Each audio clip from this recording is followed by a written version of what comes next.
the Democratic side in the Senate on this bill. A man who's been our friend for a long, long time.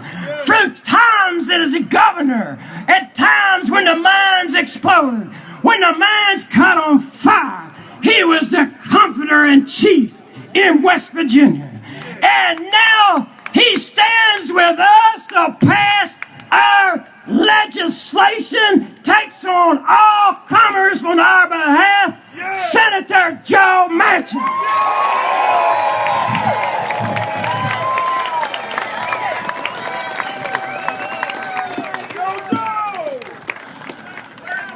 Thank you, Cecil. I want to tell you one thing. It's a hard act to follow. You get 2 for 1. You get not only a president of the greatest union in the United States, you get a preacher and a pastor all wrapped into one. And Cecil Roberts. Let me say, first of all, thank to each and every one of you for making the effort to come here. It's because of you, the support that you're giving us for this most important piece of legislation that's going to make it happen. Without you here today, this doesn't get done, I can assure you. I want to give a shout out to all of my West Virginia miners, the family from West Virginia. Raise your hands and give them a shout out. They stand strong, tall, and proud. Thank each and every one of you. Let me tell you why we're here today. We come today to make sure the United States of America, this government of ours, fulfills a promise that was made 70 years ago, 1946.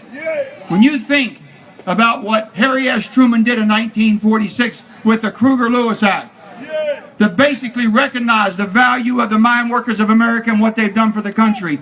Who built the country?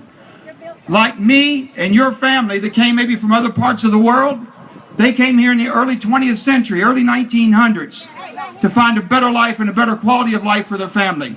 They couldn't speak the English. They couldn't speak the language. They knew they could work hard, and they did that. Not only did they work hard, they provided the energy to build the greatest country on earth, the superpower of the world.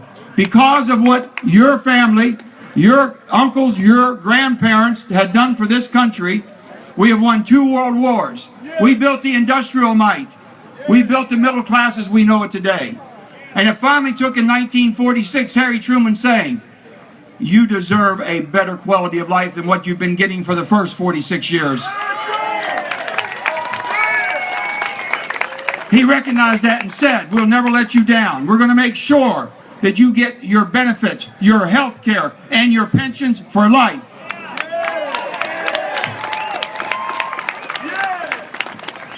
Not only did Harry Truman fulfill that commitment in 1946, we reaffirmed it in 1974 with the ERISA Act. In 1990, the Coal Commission reaffirmed that this is a promise that must be kept. 1992, the Coal Act was enacted. 1993, the benefit plan was created. And in 2006, Congress passed the Coal Act's amendment. There's never been an agreement that has been ratified by the United States government, signed into law by the President of the United States. Not another agreement. And I can assure you, this one is going to stand. This one will stand the test of time.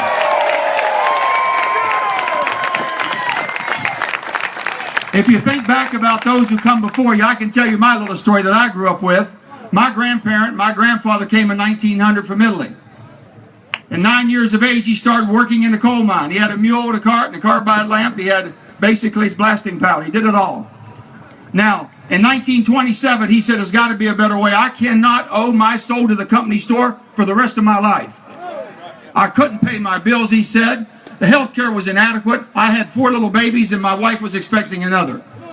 Some of you might have known that baby she was carrying at that time. His name was A. James Manchin. Anyway, Christmas Eve, 1927, the company houses that they lived in, they came and threw all their furniture in the middle of the street, threw them out in the cold in 1927. My story, my family's not unlike yours. So Harry Truman recognized what the sacrifices were made for this country. That's what we fight for. And I'm going to tell you one thing, we're not going to let you down. This is a bipartisan bill. Shelley Moore Capito, Republican from West Virginia, is fighting with me on this bill. Rob Portman, Republican from Ohio, fighting with us on this bill. And I have my dear friend, a labor champion, Sherrod Brown, fighting for this bill from Ohio. There's many, many more. I will tell you this, not calling out, but we need 8 more Republican senators to join this cause, and then we take it over the top. 8 more.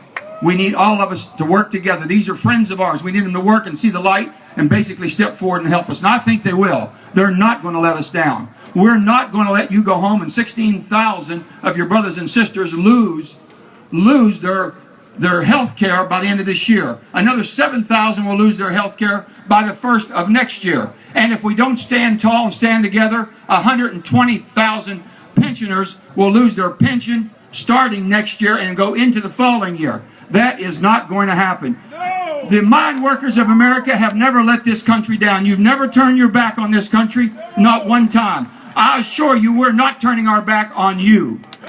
So I say to all of you, God bless the United Mine Workers of America, and God bless the United States of America. Thank you.